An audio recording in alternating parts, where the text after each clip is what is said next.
নির্বাচনের জন্য প্রশিক্ষণ দেয়া হবে 1.5 লাখ পুলিশকে। মাঠে থাকবে 60,000 সেনা সদস্য। আইন শৃঙ্খলা বাহিনীর সাথে ডক্টর ইউনূসের বৈঠক।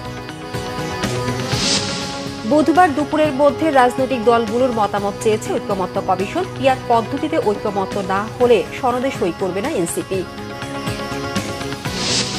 রাজনৈতিক দলগুলোর বিরুদ্ধে সুযোগ নিতে পারে ফ্যাসিস্টরা, শঙ্কা মির্জা ফখরুলের। সমন্বয়কদের বিরুদ্ধে নানা অভিযোগে হতাশা প্রকাশ। দেখছিলেন ক্রাউন সিমেন্ট সংবাদ শিরোনাম, এবার বিস্তারিত। শুরু হয়েছে জাতীয় নির্বাচনের তোড়জোড়। নির্বাচনকে সামনে রেখে সেনাবাহিনী, পুলিশ ও সিভিল প্রশাসনের মধ্যে সমন্বয় বাড়াতে নির্দেশ দিয়েছেন প্রধান উপদেষ্টা ডক্টর মোহাম্মদ ইউনূস। নির্বাচনের প্রস্তুতির অংশ হিসেবে সেপ্টেম্বর থেকে পুলিশের 1.5 লাখ সদস্যকে প্রশিক্ষণ দেওয়া হবে। প্রেস সচিব শফিকুল আলম জানান, জাতীয় নির্বাচনে এবার স্ট্রাইকিং ফোর্স হিসেবে থাকবে সেনাবাহিনী, আর মাঠে দায়িত্ব পালন করবেন 60,000 সেনা সদস্য। রিপোর্ট সৈয়দ আব্দুল মুহিতের। জাতীয় নির্বাচনের প্রস্তুতি হিসেবে সোমবার আইন শৃঙ্খলা বাহিনীর সাথে বৈঠক করেন প্রধান উপদেষ্টা ডক্টর মোহাম্মদ ইউনূস। রাষ্ট্রীয় অতিথি ভবন যমুনায় অনুষ্ঠিত বৈঠকে আইন শৃঙ্খলা রক্ষা, ভুয়া তথ্য প্রতিরোধ ও প্রশাসনিক প্রস্তুতির উপর বেশ কিছু সিদ্ধান্ত হয়। পর্যালোচনা হয় আইন শৃঙ্খলা বাহিনীর বিভিন্ন কার্যক্রমের। গোপালগঞ্জ সহ দেশের কিছু জায়গায় আইন শৃঙ্খলা পরিস্থিতি নিয়েও আলোচনা হয়। এ নিয়ে ফরেন সার্ভিস একাডেমিতে ব্রিফিং করেন প্রধান উপদেষ্টার প্রেস সচিব শফিকুল আলম। আর্মি, পুলিশ এবং গ্রাসরুটের যে লোকাল অ্যাডমিনিস্ট্রেশন, এদের মধ্যে কোঅর্ডিনেশন বাড়ানোর কথা বারবার জোর দিয়ে বলা হয়েছে এবং এই কোঅর্ডিনেশনটা লোকাল লেভেলে এবং এটা একটা ন্যাশনাল লেভেলে। 1.5 লক্ষ পুলিশের ট্রেনিং হবে ইলেকশনের বিষয়ে। প্রায় 60,000-এর মতো ট্রুপস এই নির্বাচনী ডিউটিতে থাকবেন।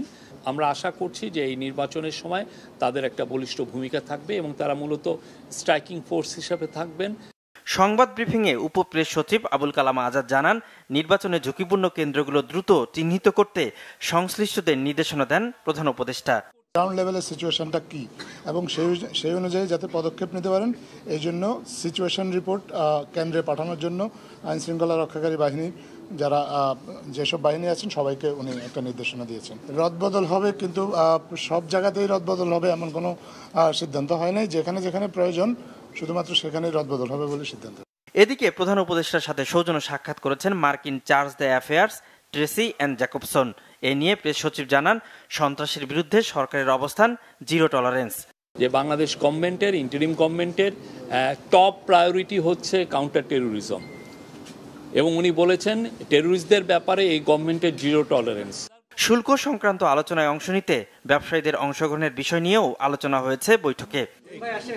সৈয়দ আব্দুল মুহিত, বাংলা ভিশন, ঢাকা। 30 জুলাই দুপুরের মধ্যে রাজনৈতিক দলগুলোকে সনদের ব্যাপারে জানাতে বলা হয়েছে। জনগণের কথা ভেবে ঐকমত্য কমিশনের প্রস্তাবনার সাথে বিএনপিকে একমত হওয়ার আহ্বান জানিয়েছেন ঐকমত্য কমিশনের সহসভাপতি ডক্টর আলী রিয়াজ। সরকারি কর্ম কমিশন, দুদক ও মহাহিসাবরক্ষক এবং ন্যায়পাল নিয়োগের বিধানের আলোচনা থেকে ওয়াক আউট করেছে বিএনপি। এনসিপি সদস্য সচিব আক্তার হোসেন বলেছেন, আর দলীয়করণের প্রতিষ্ঠান দেখতে চায় না জনগণ। রিপোর্ট মামুন আবদুল্লার। সোমবার সকাল 11টায় ফরেন সার্ভিস একাডেমিতে রাজনৈতিক দলগুলোর সাথে শুরু হয় জাতীয় ঐকমত্য কমিশনের দ্বিতীয় দফার 20তম দিবসের সভা। সভায় যোগ দেন রাজনৈতিক দলগুলোর প্রতিনিধিরা।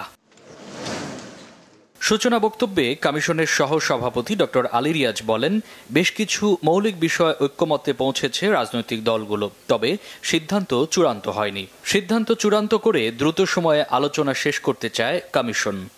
আমরা ইতিমধ্যে কমিয়ে এনে নির্বাচন কমিশন সহ 5টি কমিশনকে আলাদা আলাদাভাবে সংবিধানে অন্তর্ভুক্ত করার প্রস্তাব করি। উল্লেখ করা দরকার যে আসলে এর মধ্যে 4টি ইতিমধ্যেই সংবিধানে আছে, যেটা নেই সেটা হচ্ছে নিয়োগের পদ্ধতিটা নেই।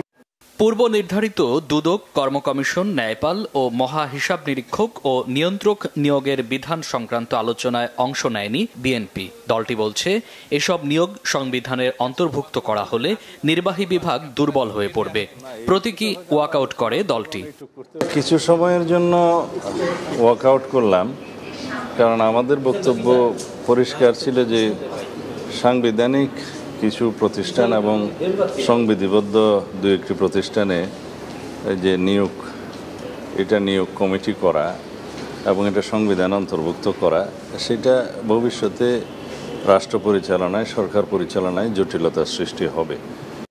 তবে সরকারি কর্ম কমিশন, দুদক ও মহা হিসাব নিরীক্ষক ও নিয়ন্ত্রকের নিয়োগ সংবিধানে রাখার পক্ষে জামাত, এনসিপি সহ বেশিরভাগ রাজনৈতিক দল। এটাকে সরকার ব্যাপারে তো বারবার আলোচনা হয়েছে, আমরা প্রায় কাছাকাছি গিয়েছিলাম এবং সেখানে বিএনপির সাথে জামাতের অরিজিনাল প্রস্তাবে একই রকম ছিল।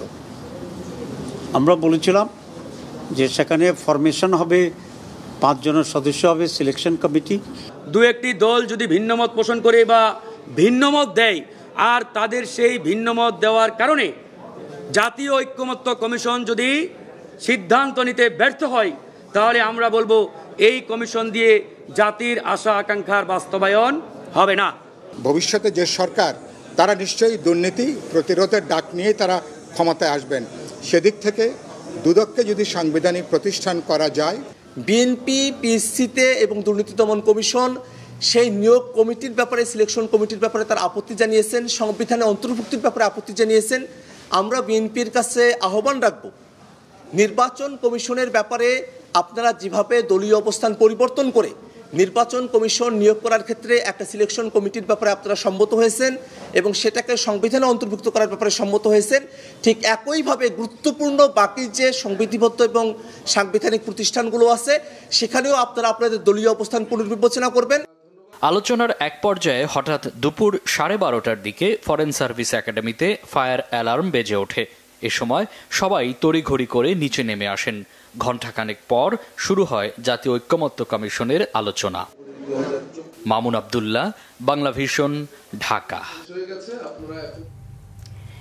নির্বাচনে পিআর পদ্ধতিতে ঐক্যমত্য না হলে জুলাই সনদে সই না করার বার্তা দিয়েছেন জাতীয় নাগরিক পার্টি এনসিপির আহ্বায়ক নাহিদ ইসলাম। সেই সঙ্গে দলটির বিরুদ্ধে বিভিন্নভাবে প্রোপাগান্ডা ছড়ানো হচ্ছে বলেও তিনি অভিযোগ করেছেন। সারা দেশে জাতীয় নাগরিক পার্টি এনসিপির জুলাই পদযাত্রা আজ টাঙ্গাইলে। এরই মধ্যে রাতে জেলায় পৌঁছে গেছেন নেতারা। শ্রদ্ধা জানিয়েছেন সন্তোষে মাওলানা আব্দুল হামিদ খান ভাসানীর মাজারে। এ সময় দলটির আহ্বায়ক নাহিদ ইসলাম মাওলানা ভাসানীর জীবনচিত্র তুলে ধরেন ও তার পথ অনুসরণ করে দেশকে এগিয়ে নেওয়া সহ একটি বৈষম্যহীন বাংলাদেশ প্রতিষ্ঠিত করার প্রত্যয় ব্যক্ত করেন। পদযাত্রাটি সকাল 10:30টায় জেলা সদরের শামসুল হক তোরণ থেকে শুরু হয়ে শহরের বিভিন্ন সড়ক ঘুরে নিরালা মোড়ে কেন্দ্রীয় শহীদ মিনারে গিয়ে শেষ হবার কথা রয়েছে। মাওলানা ভাসানীর পথ অনুসরণ করেই আমরা বাংলাদেশকে এগিয়ে নিয়ে যেতে চাই, একটি বৈষম্যহীন বাংলাদেশ আমরা প্রতিষ্ঠা করতে চাই। সেই জায়গা থেকে আমরা মাওলানা ভাসানীকে আজকে স্মরণ করছি শ্রদ্ধার সাথে জাতীয় নাগরিক পার্টির পক্ষ থেকে। এবং শুধু আজকে নয়, জাতীয় নাগরিক পার্টির যে রাজনৈতিক দর্শন চিন্তা তার মধ্যেও মাওলানা ভাসানী রয়েছেন। আমরা মাওলানা ভাসানীকে বাংলাদেশের অন্যতম গুরুত্বপূর্ণ একজন জাতীয় নেতা হিসেবে দেখি এবং বাংলাদেশের একজন ফাউন্ডিং ফাদার্স হিসেবে দেখি। বিভিন্ন চাপ তৈরি করে বিএনপিকে বেকায়দায় ফেলা যাবে না বলেছেন দলের মহাসচিব মির্জা ফখরুল ইসলাম আলমগীর। জানান, রাজনীতিবিদরা বিতর্কের কারণে ফ্যাসিস্টরা সুযোগ নিতে পারে। ছাত্র সমন্বয়কদের চাঁদাবাজিতে উদ্বেগ জানান বিএনপি মহাসচিব। তার প্রশ্ন, এখনই এই অবস্থা হলে ভবিষ্যতে কি হবে? রিপোর্ট সিকান্দার রেমানের। জুলাই আগস্ট গণ অভ্যুত্থানে শোক ও বিজয়ের বর্ষপূর্তি উপলক্ষে ঢাকা শহরে 6টি গুরুত্বপূর্ণ এলাকায় গ্রাফিতি অঙ্কনের উদ্বোধন করেছেন বিএনপি মহাসচিব মির্জা ফখরুল ইসলাম আলমগীর। শাহবাগে জাতীয় জাদুঘরের সামনে আয়োজিত অনুষ্ঠানে বিএনপি মহাসচিব বলেন, 1 বছর যায়নি, এখনই সমন্বয়কদের চাঁদাবাজি ধরা পড়ছে। এখনই এমন পরিণতি হলে ভবিষ্যতে কি হবে জানতে চান মির্জা ফখরুল। বেদনায় একেবারে নীল হয়ে গেছি। দেখলাম 5 জন সমন্বয়কারীকে গ্রেপ্তার করেছে পুলিশ। তারা জোর করে একটি বাড়ি থেকে, একজন সাবেক সংসদ সদস্যের বাড়ি থেকে 50 লক্ষ টাকা আদায় করেছে। এই কি পরিণতি? এটাই কি আমরা চেয়েছিলাম? এই বাংলাদেশের মানুষকে কেউ এটা চেয়েছিল? সুতরাং এত তাড়াতাড়ি যদি এই ঘটনা ঘটে, 1 বছর হয়নি, তাহলে আমাদের ভবিষ্যৎ কি? বিএনপি মহাসচিব বলেন, এমন কিছু বিষয় নিয়ে এখন তর্কে জড়াচ্ছে রাজনীতিবিদরা যাতে ফ্যাসিস্টরা সুযোগ নিতে পারে। বিভিন্ন চাপ তৈরি করে বিএনপিকে বেকায়দায় ফেলা যাবে না বলেও জানান তিনি। আজকে দুর্ভাগ্য আমাদের যে আমরা এমন কতগুলো বিষয় নিয়ে তর্ক বিতর্ক করছি, এমন কতগুলো বিষয় নিয়ে আমরা নিজেদের মধ্যে কোন্দলে লিপ্ত হয়েছি, যা বাংলাদেশকে আরো পেছনে ঠেলে দিতে পারে, ফ্যাসিস্টদেরকে শক্তি যোগাতে পারে, ফ্যাসিস্টদেরকে সুযোগ তৈরি করে দিতে পারে।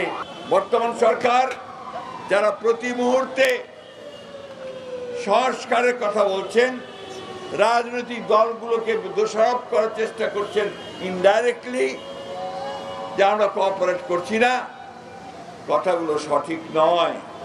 জনগণকে সাথে নিয়ে নতুন বাংলাদেশ গড়ে তোলার কথাও জানান মির্জা ফখরুল ইসলাম আলমগীর। এই জন্য আজকে বলছি, সিকান্দার রেমান, বাংলা ভিশন, ঢাকা। কখনো তাদের কাছে গিয়ে জিজ্ঞেস। নাহিদ ইসলাম, সার্জিস আলম ও হাসনাত সহ 6 সমন্বয়ক আটক অবস্থায় আন্দোলন স্থগিত করার ঘোষণা জোরপূর্বক নেওয়া হয়েছে এমন দাবি করে শিক্ষার্থীরা বিক্ষোভ চালিয়ে যায়। আটক সমন্বয়কদের ডিবি কার্যালয়ে ভাত খাওয়ানোর ভিডিও প্রকাশ জাতির সাথে মশকরা বলে উল্লেখ করে হাইকোর্ট। এদিন ঢাকা সহ দেশের বিভিন্ন জেলায় আন্দোলন অব্যাহত ছিল। নিজ বাসভবনে একের পর এক বৈঠকে ব্যস্ত ছিলেন তৎকালীন প্রধানমন্ত্রী শেখ হাসিনা। 1 বছর আগে ঠিক এই দিনে ঘটে যাওয়া ঘটনা প্রবাহ নিয়ে বিস্তারিত জানাচ্ছেন মুবাশির আহমেদ।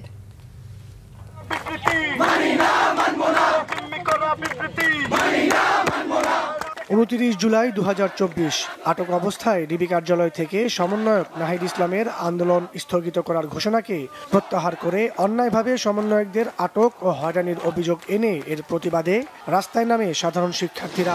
এদিন পুলিশের সাউন্ড গ্রেনেড ও টিয়ার শেলের মুখে ব্যাপক সংঘর্ষ হয়। রাজধানীর বিভিন্ন এলাকায় বিক্ষোভরত শিক্ষার্থীদের আটক করে আইন শৃঙ্খলা বাহিনী।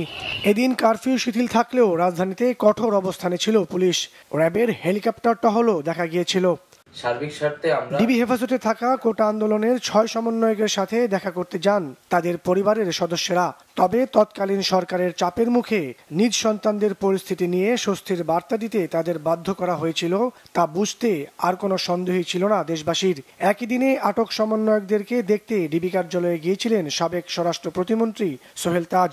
তবে কোনো অজ্ঞাত কারণে তাকে দেখা করার অনুমতি দেওয়া হয়নি। এদিন আটক 6 সমন্বয়ককে ডিবি হেফাজত থেকে মুক্তি ও আন্দোলনকারীদের উপর গুলি না চালাতে আদালতের নির্দেশনা চেয়ে হাইকোর্টে করা রিটের শুনানি হয়। তুলে নিয়ে ডিবি কার্যালয়ে 6 সমন্বয়কের ভাত খাওয়ানোর ভিডিও প্রকাশ করা জাতির সাথে মশকরা করা হয়েছে বলে শুনানিতে মন্তব্য করে হাইকোর্ট। ভাতের টেবিলে বসে ছবি তুলে এটাই করেন, আপনি কি এটা মশকরা পাইছেন? বাংলাদেশের যে ঘটনাগুলি। এদিন গণভবনে একের পর এক বৈঠকে ব্যস্ত ছিলেন তৎকালীন প্রধানমন্ত্রী শেখ হাসিনা। 14 দলের সাথে জরুরি বৈঠকে জামায়াত শিবিরের রাজনীতি নিষিদ্ধের সিদ্ধান্ত হয় গত বছরের এই দিনে। ছাত্রলীগ নেত্রীদের সাথে বৈঠকে কোটা সংস্কার আন্দোলনকে কেন্দ্র করে সাম্প্রতিক ঘটনাগুলোকে জঙ্গিবাদী কাজ বলে তকমা দেওয়া হয়। মন্ত্রিসভার বৈঠকে কোটা সংস্কার আন্দোলনে নিহতদের স্মরণে পরদিন সারা দেশে শোক পালনের ঘোষণাও করা হয়েছিল এই দিনে। আজকে আমাদের উপর থাবা দিয়েছে। এদিন সরকার পতনের দাবিতে সকল রাজনৈতিক দল ও পেশাজীবী সংগঠন সহ দলমত নির্বিশেষে ঐক্যমতের আহ্বান জানিয়েছিল ইসলামিক আন্দোলন বাংলাদেশ। যৌক্তিক অধিকারের দাবিতে শুরু হওয়া ছাত্র আন্দোলনকে সহিংস আকার দেওয়ার দায় সরকারের বলে দাবি করে গণতন্ত্র মঞ্চ। দেশে নৈরাজ্যকর পরিস্থিতির দায় নিয়ে সরকারকে পদত্যাগের আহ্বানও জানিয়েছিল এই জোট। আমরা সরকারকে অবিলম্বে পদত্যাগের আমরা আহ্বান জানাই। সরকার শিক্ষার্থীদের ওপর গুলি চালিয়ে ভুল পথে হাঁটছে। এদিন নিপীড়ন বিরোধী এক শিক্ষক সমাবেশে এমন অভিযোগ করে ঢাকা বিশ্ববিদ্যালয়ের শিক্ষক নেটওয়ার্ক। শিক্ষার্থীদের তুলে নেওয়া বন্ধ করে যৌক্তিক দাবি মেনে নেওয়ার পাশাপাশি অবিলম্বে দেশ জুড়ে শিক্ষার্থীদের ওপর গুলি ও নির্যাতন বন্ধের জোর দাবি জানান বিশ্ববিদ্যালয়ের শিক্ষকরা। একটা রাষ্ট্র কতটা দেউলিয়া হলে এইরকম ঘটনা একটার পর একটা ঘটনা। এত কিছুর পরও তৎকালীন ফ্যাসিস্ট আওয়ামী লীগ সরকার প্রধান শেখ হাসিনার সুবোধ ফিরে আসেনি। তার দমন পীড়ন কমার বদলে প্রাণ নিয়েছিল আরও নিরপরাধ শিক্ষার্থীদের। মুবাশির আহমেদ, বাংলা ভিশন, ঢাকা। রাজুকের সব নিয়ম মেনেই মাইলস্টোন স্কুল ভবন নির্মাণ করা হয়েছে বলে দাবি করেছে প্রিন্সিপাল অবসরপ্রাপ্ত ক্যাপ্টেন জাহাঙ্গীর খান। এদিকে রাজধানীর আকাশ প্রতিরক্ষার জন্য এখানে যুদ্ধ বিমানের ঘাঁটি থাকা প্রয়োজন বলে মনে করে বিমান বাহিনী। দিয়াবাড়িতে স্কুল ভবন নির্মাণ নিয়ে ব্যাখ্যা দিয়েছেন প্রতিষ্ঠানটির অধ্যক্ষ ক্যাপ্টেন অবসরপ্রাপ্ত জাহাঙ্গীর আলম। জানান, বিমান দুর্ঘটনা তদন্তে কাজ করবে চীনের বিশেষজ্ঞ টিম। তদন্ত শেষে সব তথ্য প্রকাশ করা হবে বলে সংবাদ সম্মেলনে জানানো হয়। মাইলস্টোন স্কুল অ্যান্ড কলেজের অন্যান্য শাখায় শিক্ষা কার্যক্রম শুরু হয়েছে। তবে কবে নাগাদ দিয়াবাড়ি ক্যাম্পাসে কার্যক্রম শুরু হবে তা এখনও সিদ্ধান্ত হয়নি। বিমান বিধ্বস্তের ঘটনা নিয়ে সামাজিক যোগাযোগ মাধ্যমে নানা ধরনের তথ্য ছড়িয়ে পড়ার বিভ্রান্তি দূরসহ বিভিন্ন বিষয়ে সোমবার ব্রিফিং করে বিমান বাহিনী। মাইলস্টোনে হতাহত ও ক্ষতিগ্রস্তদের সর্বাত্মক সহায়তার আশ্বাসও দেওয়া হয়। অনুমোদন ছাড়াই নামী চিকিৎসা কেন্দ্রে পরিণত হয়েছে রংপুরের মা ও শিশু জেনারেল হাসপাতাল। প্রায় সবই ভুল চিকিৎসার অভিযোগ পাওয়া যায় এই হাসপাতালের বিরুদ্ধে। সিজার হওয়া এক প্রসূতির পেটে গজ ব্যান্ডেজ রাখার ঘটনায় সম্প্রতি বেশ তোলপাড় শুরু হয়েছে। ভুল চিকিৎসার ক্ষতিপূরণ নয়, ন্যায় বিচার চান ভুক্তভোগী ওই নারী। স্বাস্থ্য বিভাগ বলছে বিষয়টি খতিয়ে দেখে প্রয়োজনীয় ব্যবস্থা নেওয়া হবে। কুড়িগ্রাম থেকে ফিরে জুয়েল আহমেদের রিপোর্ট। কুড়িগ্রামের রাজারহাট শান্তিপাড়ার শামসুন নাহার রেখা পেশায় স্বাস্থ্যকর্মী। 1 মাস আগেও যিনি এ পাড়া ও পাড়ায় স্বাস্থ্যসেবা দিয়েছেন, এখন শয্যাশায়ী নিজেই। সন্তান প্রসব করতে গিয়ে কোনো মতে ফিরেছেন মৃত্যুর মুখ থেকে। রংপুরের মা ও শিশু জেনারেল হাসপাতালে সিজারিয়ানের সময় পেটের ভেতরেই গজ ব্যান্ডেজ রেখে দেন চিকিৎসকরা। টানা 43 দিন যন্ত্রণায় ছটফট করেছেন। দ্বিতীয় দফা অস্ত্রোপচারে সেই গজ ব্যান্ডেজ বের করা হয়। ভালোভাবে আমার সিজার হয়েছে, বাড়িতেও ফেরত আসছি, আমি সুস্থ ছিলাম। কিন্তু 1 সপ্তাহ পর আমার পেটের মধ্যে একটা ব্যথা অনুভব হয়। আমার প্রচণ্ড পেটে ব্যথা হয়, প্রস্রাবে জ্বালা পোড়া হয়। আমি প্রথমে স্বাভাবিক মনে করছিলাম যে যত দিন যাচ্ছিল আমার জিনিসটা আরও প্রকট আকার ধারণ করতেছিল। ম্যাডাম আমাকে দেখলো, উনি পেটে হাত দিল, বুঝতে পারলো যখন যে আমার পেটে মানে জরায় ওয়াশ করে ওই যে গজটা আছে আপনা কি বলে ওটা রেখে দিছে। ওটা বের করার সাথে সাথে মনে হয় আমি মুক্ত, আমার ওজন সম্পূর্ণ কমে গেল। আমার কথা হচ্ছে যে আজ যদি আমার ওটা না বের হতো বা না বুঝতে পারতাম সঠিক সময়ে, তাহলে হয়তো আমার বাচ্চা দুটো ইতিম হয়ে যেত। আর আমি এর জন্য কারো কাছে বিচার চাই না, কিন্তু আমি চাই আমার মতো যেন আর কারো না হয়, আর কারো যেন এরকম অপচিকিৎসা মানুষ মৃত্যু না বরণ করে। প্রায় 1.5 মাসের তীব্র যন্ত্রণার কথা স্মরণ করে রেখা জানান, সন্তান প্রসবের আনন্দের সময় মৃত্যুর মুখোমুখি হতে হয়েছিল তাকে। স্বজনরা এ ঘটনার বিচার চেয়েছেন। পেটের ভিতরে গজ রেখে দিয়ে সেলাই করা, এটা তো জীবন সংকটাপন্ন অবস্থায় যাওয়া কমপ্লিকেশন।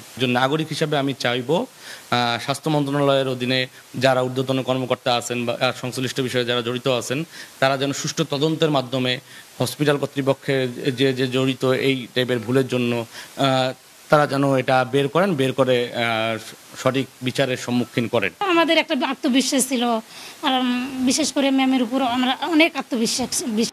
অভিযুক্ত চিকিৎসক লায়লা হোসনা বানুর দায়িত্বে অবহেলার বিষয়টি স্বীকার করলেও দায়ভার নিতে নারাজ হাসপাতাল কর্তৃপক্ষ। এ নিয়ে ক্যামেরার সামনে আসতে রাজি হননি, তবে ফোনে নিজেদের অবস্থান তুলে ধরেন হাসপাতালের পরিচালক।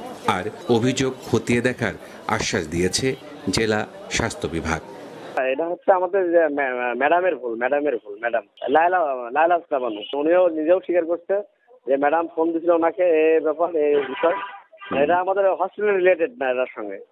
কি ম্যাডাম হচ্ছে আমাদের পার্টনার, হসপিটাল পার্টনার। আর ম্যাডামের যত রোগী আছে সে ম্যাডাম নিজেই হ্যান্ডেলিং করে। মানে উনি এখন পর্যন্ত আমাদের হসপিটালে সেই রোগী বিল পর্যন্ত এখন পর্যন্ত যায়নি। এটা আসলে ডাক্তারেরই ছিল, মানে কনফার্ম করা দরকার ছিল যে গজ ব্যান্ডেজ রয়ে গেল কিনা। তো এ ব্যাপারেও আমি আসলে দেখব যে কার দোষ কতটা এবং সেই অনুযায়ী ব্যবস্থা নেব ইনশাআল্লাহ। রেখার এই অভিজ্ঞতায় অস্ত্রোপচারের সময় চিকিৎসকদের দায়িত্বশীলতা প্রশ্নের মুখে পড়েছে। জুয়েল আহমেদ, বাংলা ভিশন, কুড়িগ্রাম। দেশের সব সরকারি প্রাথমিক বিদ্যালয়ের প্রধান শিক্ষকদের 10ম গ্রেড দেওয়ার সিদ্ধান্ত অনুমোদন করেছে অন্তর্বর্তী সরকার। এর ফলে 65,502টি প্রাথমিক বিদ্যালয়ের সব প্রধান শিক্ষক 10ম গ্রেড অনুযায়ী বেতন ভাতা পাবেন। সোমবার রাতে প্রাথমিক ও গণশিক্ষা মন্ত্রণালয়ের এক সংবাদ বিজ্ঞপ্তিতে এ তথ্য জানানো হয়। বিজ্ঞপ্তিতে বলা হয়, শিক্ষকরা জাতি গঠনের মূল কারিগর। তাদের আর্থিক সুযোগ সুবিধা বৃদ্ধি শিক্ষার গুণগত মানোন্নয়নের জন্য অপরিহার্য। এতে আরও বলা হয়, যুগান্তকারী সিদ্ধান্তের ফলে প্রাথমিক বিদ্যালয়ের প্রধান শিক্ষকদের দীর্ঘদিনের প্রত্যাশা পূরণ করা হলো। একই সাথে প্রাথমিক বিদ্যালয়ের প্রধান শিক্ষকদের আর্থিক নিরাপত্তা নিশ্চিত এবং তাদের সামাজিক মর্যাদা সুসংহত করবে। ফলে তারা প্রাথমিক শিক্ষার মানোন্নয়নে আরও সৃজনশীল ও উদ্দীপ্ত ভূমিকা পালন করবে। এতে প্রাথমিক পর্যায়ে শিক্ষার্থীদের জন্য আরও উন্নত ও গতিশীল শিক্ষা ব্যবস্থা নিশ্চিত হবে। সংবাদ শেষ করব ক্রাউন সিমেন্ট শিরোনামগুলো আরেকবার জানিয়ে। নির্বাচনের জন্য প্রশিক্ষণ দেয়া হবে 1.5 লাখ পুলিশকে, মাঠে থাকবে 60,000 সেনা সদস্য। আইন শৃঙ্খলা বাহিনীর সাথে ডক্টর ইউনূসের বৈঠক। বুধবার দুপুরের মধ্যে রাজনৈতিক দলগুলোর মতামত চেয়েছে ঐকমত্য কমিশন। পিয়ার পদ্ধতিতে ঐকমত্য না হলে সনদে সই করবে না এনসিপি। রাজনৈতিক দলগুলোর বিরুদ্ধে সুযোগ নিতে পারে ফ্যাসিস্টরা, শঙ্কা মির্জা ফখরুলের। সমন্বয়কদের বিরুদ্ধে নানা অভিযোগে হতাশা প্রকাশ। এই ছিল এখনকার মতো, পরের সংবাদ সকাল 10টায়। এর আগে 9টায় রয়েছে নিউজ টপ 10 দেখার আমন্ত্রণ রইল। এছাড়া বাংলাভিশন সংবাদ ও সংবাদ সংশ্লিষ্ট অনুষ্ঠান দেখতে ভিজিট করুন www.bvnews24.com ও facebook.com/বাংলাভিশন নিউজে এবং সাবস্ক্রাইব করুন youtube.com/বাংলাভিশন নিউজ। ধন্যবাদ সবাইকে।